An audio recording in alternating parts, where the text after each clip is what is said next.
Hello, welcome to Wheaton Arts and Cultural Center. I am the chair of the board. My name is Donald Moore, and I'd like to share with you a tour that is going to celebrate our 50th year anniversary. We're really excited about it. We think you're going to enjoy it. And at the end of it, there is a very special thank you and recognition for our special donors, you all. As you know, we've been going through the COVID-19 response. Our campus was closed for a while. We attempted to celebrate our 50th anniversary last year, but we couldn't pull it off. But guess what we're going to do? We're going to do it this year. With your support, your participation, and our special recognition of you at the end of this video, we can pull it off, and we're looking forward to it. And we want you to be a part. Hello, welcome to the Museum of American Glass at WheatonArts. My name is Kristin Qualls, and I'm the Director of Exhibitions and Collections. 50 years ago, well, 51 years ago now, WheatonArts opened to the public on this site. And 1 year ago, we had People, Place, Process, 50 years of glassmaking at WheatonArts, an exhibition celebrating the evolution of the last 50 years at Wheaton, ready to open to the public.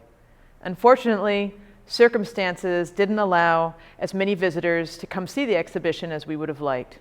So I hope you'll join me on this virtual tour. First things first, the name Wheaton. So the Wheaton family, T.C. Wheaton, founded a glass factory in 1888 down here in Millville, and then fast forward to 1970, and his grandson, Frank Wheaton Jr., founded WheatonArts, then Wheaton Village, to commemorate that history. Ever since then, we've been inviting artists to come in and use our studio and learn from that American industrial techniques to create art. We had a fellow, Lisa Cerny, who came in, and she was inspired by that story and created this beautiful urn to commemorate. Now, you're gonna have to trust me on this because I can't pull it out right now to show you, but there's portraits all the way around the urn. But the one on the front right here is T.C. Wheaton, the man we have to thank for starting to make the name Wheaton equal glass. Now, that connection between the industry and the studio glass movement is something that makes WheatonArts special. Throughout our 50 years, we've been able to bring a variety of artists to work with us in our studio and combine those American industrial techniques with the more Italianate style of the studio glass movement. For example, Dan Dailey, renowned American glass artist, came to the Wheaton studios and brought with him Lino Tagliapietra from Murano, considered the world's best glass blower. We have Dan joining us from his studio in New Hampshire. Hey Dan, I know it's been since, 1989 since you guys were here to make this piece. Could you tell us a little bit about your experience? The way that happened, as I recall, is Lino and I had made some things together in Murano and started a series that was based on on an exhibition that we saw in the Corning Museum called The Glass of the Caesars.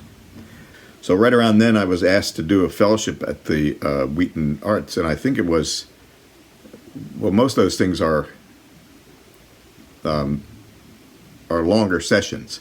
And I asked him if I could just do 2 weeks. And I also said, could Lino come with me? So it would be like both of us doing it and work on this collaborative series more. So they said, okay, and we did it. And then we had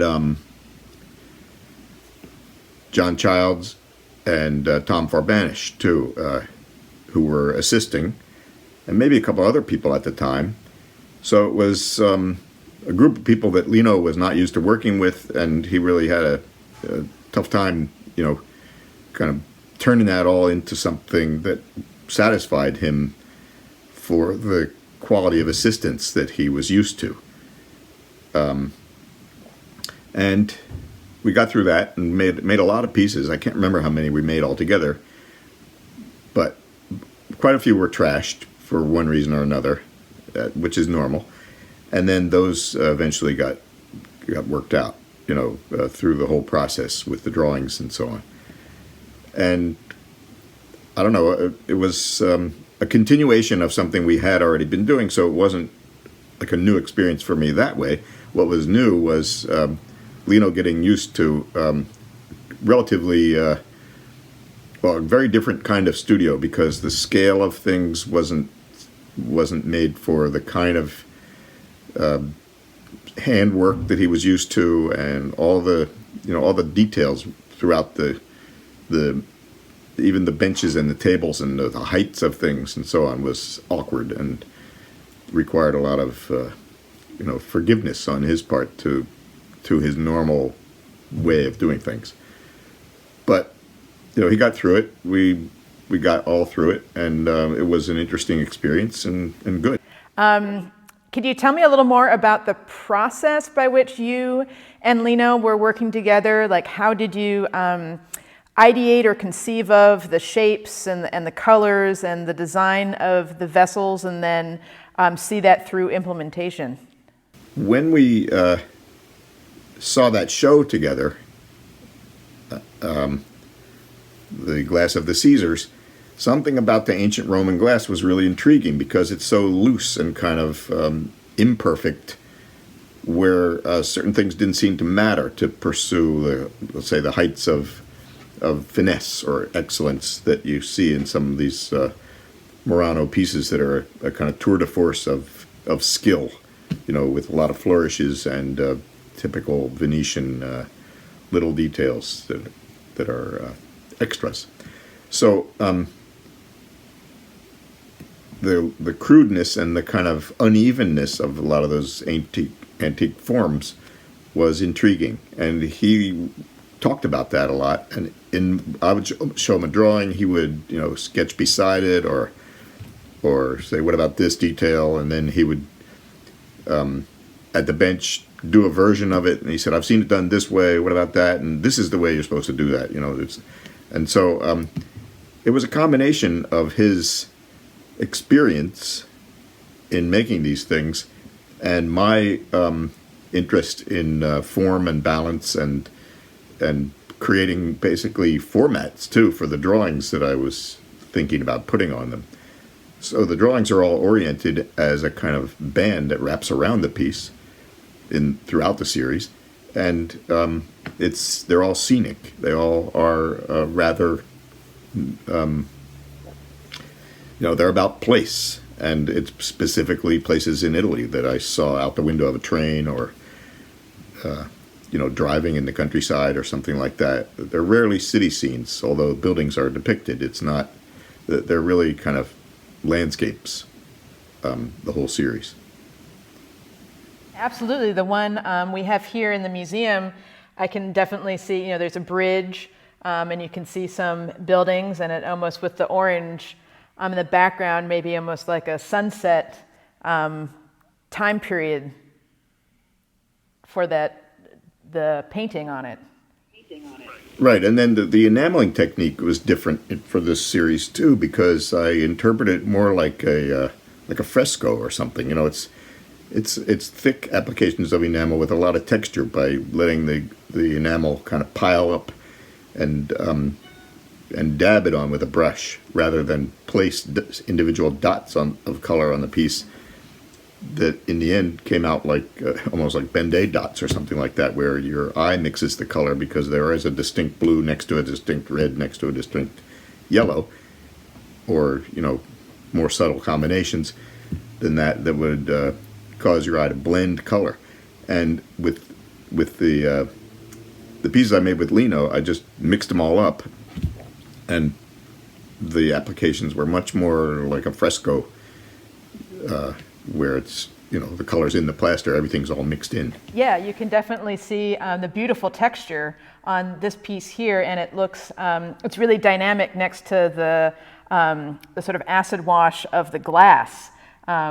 It's really a way to bring, as you said, bring some texture into what's often, people think of glass as a smooth, shiny material. And this piece is really showcasing the way you can, as you note, add some of that texture and even reference other mediums like the frescoes. For those assistants, it was, a priceless opportunity to get to work with not just Lino as a maestro of glass, but you as well, and learn from you about how to combine, sort of these two techniques or traditions of glass together to create these pieces. I think so too, and you know that's one of the things I always admired about Wheaton is how open and how supportive it is, and how accepting it is of the diversity of people's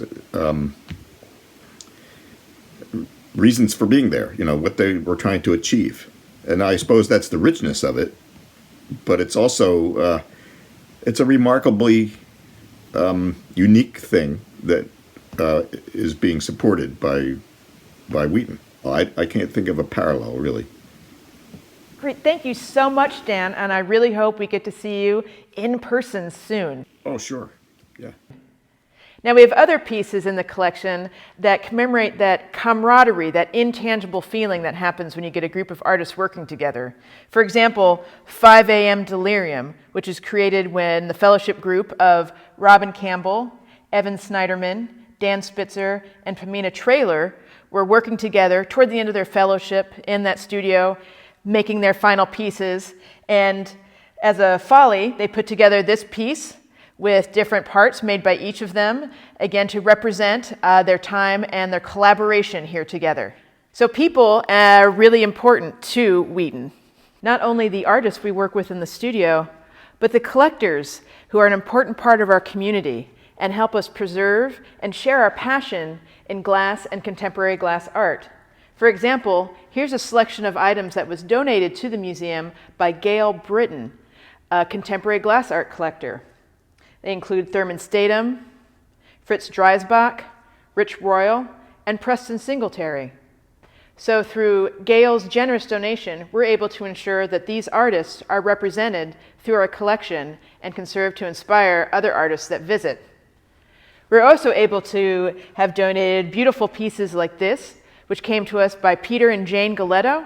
This is a suspended artifact by William Morris, a well-known American glass artist who really likes to reference our past to inspire his contemporary work. Something that makes Wheaton special is the connection between our museum and the studio, so the artists who visit us can be inspired by the past held in the museum. For example, Jocelyne Prince. Jocelyne referenced the past by looking to silvered items to develop a silver technique to use in her artwork. But why have me tell you about it when Jocelyne can? Hey Jocelyne, how you doing? How are things in Providence? Things are pretty good, considering we're in a pandemic. I still have a job and I'm able to actually make a bit of work. So I would say those are all big pluses. I wanted to talk to you about your piece, Silver Glass Guinness, Yep. from 2000 that you donated to us after your fellowship. Could you talk to us a little bit about the inspiration for this piece? Yeah.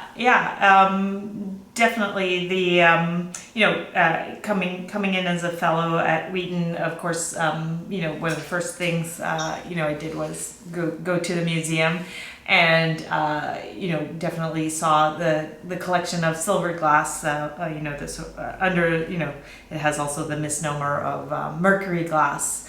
But I was really fascinated with the double-walled quality of those vessels, and not so much in the sort of idea of having a something that would mimic silverware, but really in what kind of thinking was happening in terms of making a double wall vessel, the sort of calisthenics or problematics of doing that with glass. So had you ever used that technique of creating a vessel with a double wall before you had come to Wheaton? No, I had never done that before at all. And, really, I have to credit my colleague, fellow during the residency, Susanna Joker Janssen. We were the two quote unquote hot shop people during that particular residency. Are there any fun anecdotes or interesting stories that you remember from your fellowship or from working on these silvered pieces, or how it's affected your practice moving forward?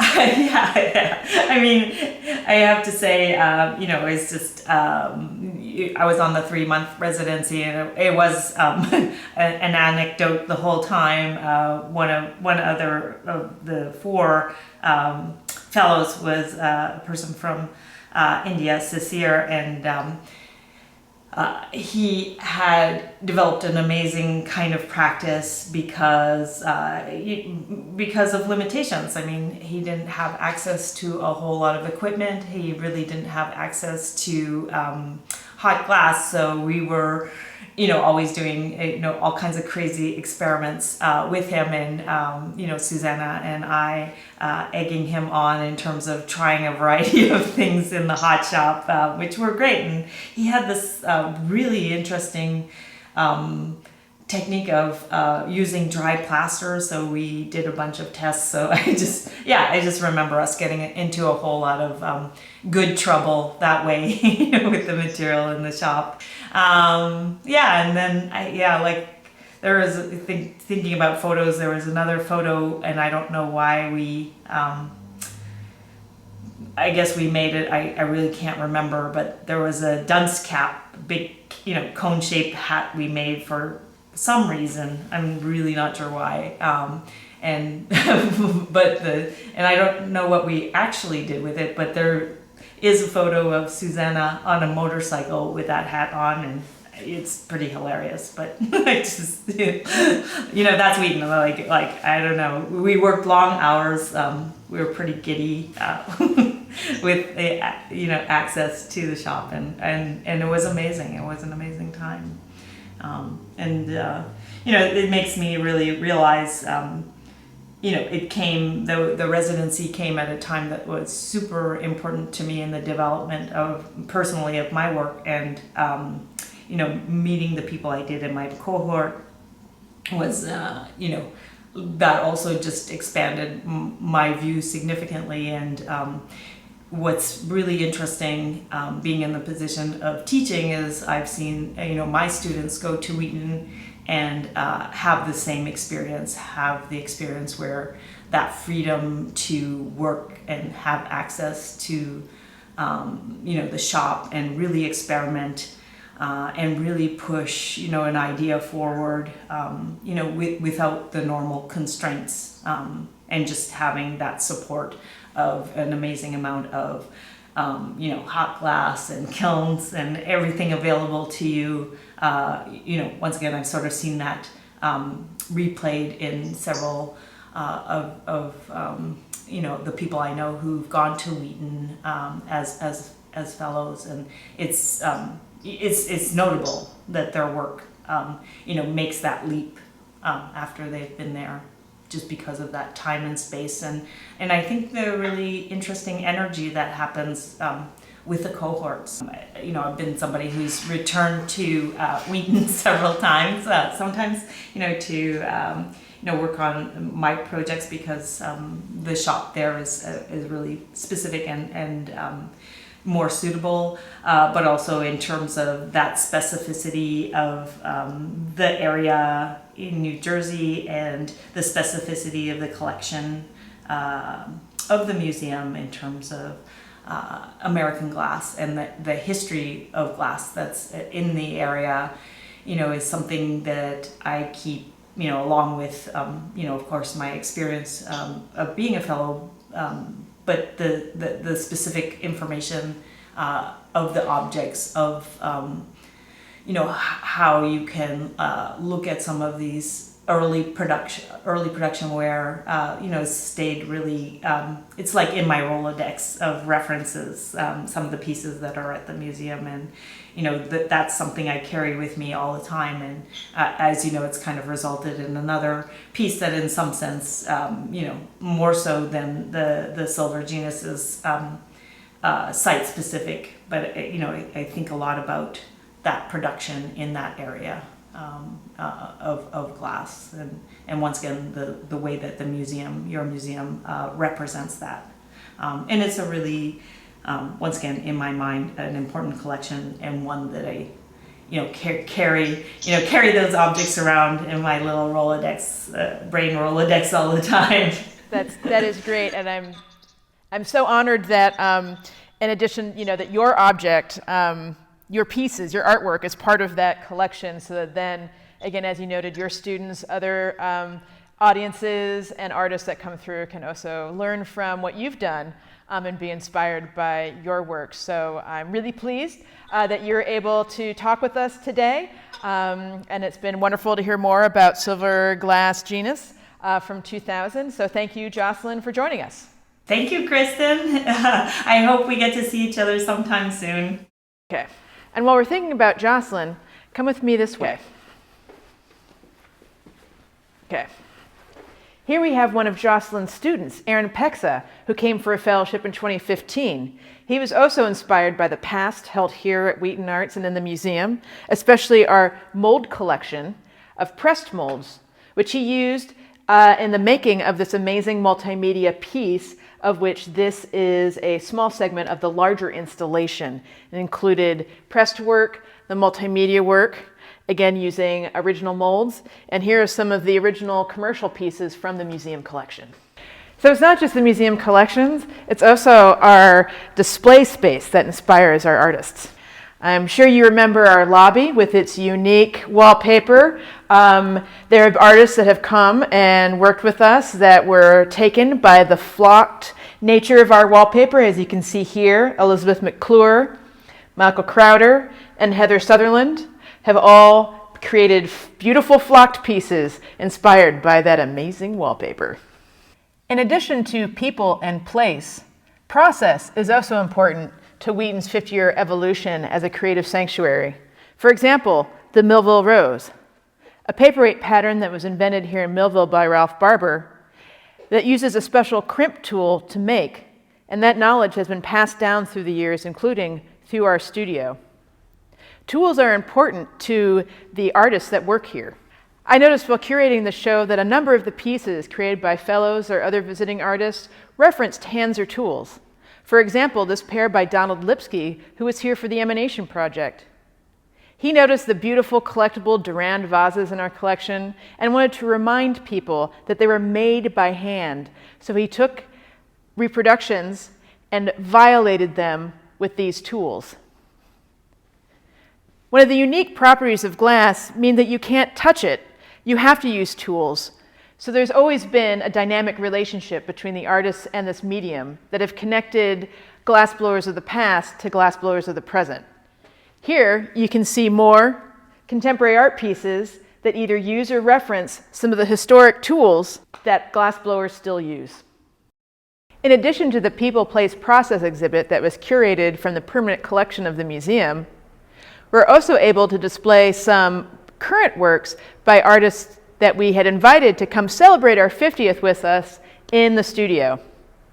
While COVID prevented us from doing that, today we do have two very special friends of Wheaton to tell you about their work and their experience here. Thank you so much for joining us, Sibylle Peretti and Stephen Paul Day. You're coming from your studio in New Orleans?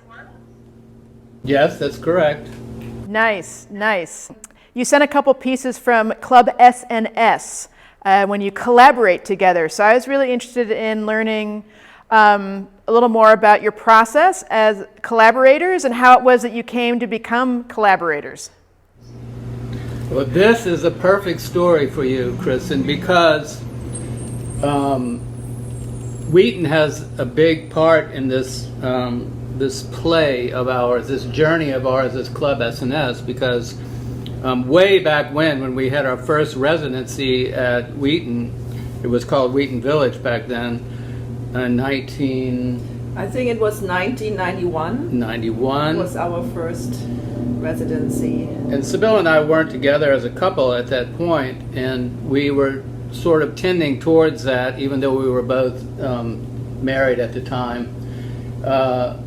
So we decided to apply for the residency at Wheaton, and lo and behold, we got the residency together, and so we met up at Wheaton, and continued the collaboration that we had started in Germany, doing drawings on small pieces of paper, and we did a lot of bar hopping, so we did drawings on beer decals, and we had a whole system of, she would draw a little bit and then I would draw a little.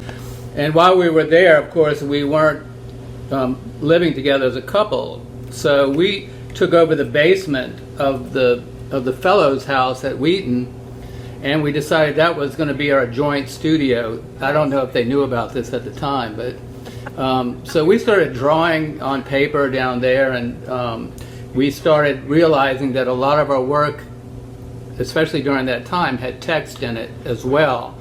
And Sibylle was writing in German and I was writing in English, and maybe it was a way for us to sort of communicate with each other as well. And we started a grand mural downstairs, and it was painted over the time we were there, and I think it stayed up for about 4 or 5 years. Oh, wow. But now the basement's been redone since then, so the mural is history. It's maybe behind the walls, I don't know. But anyway, so that's when we started really understanding that our joint work together is best when it combines text and drawing imagery. And so that developed into the notes and, of course, the drawings on the napkins.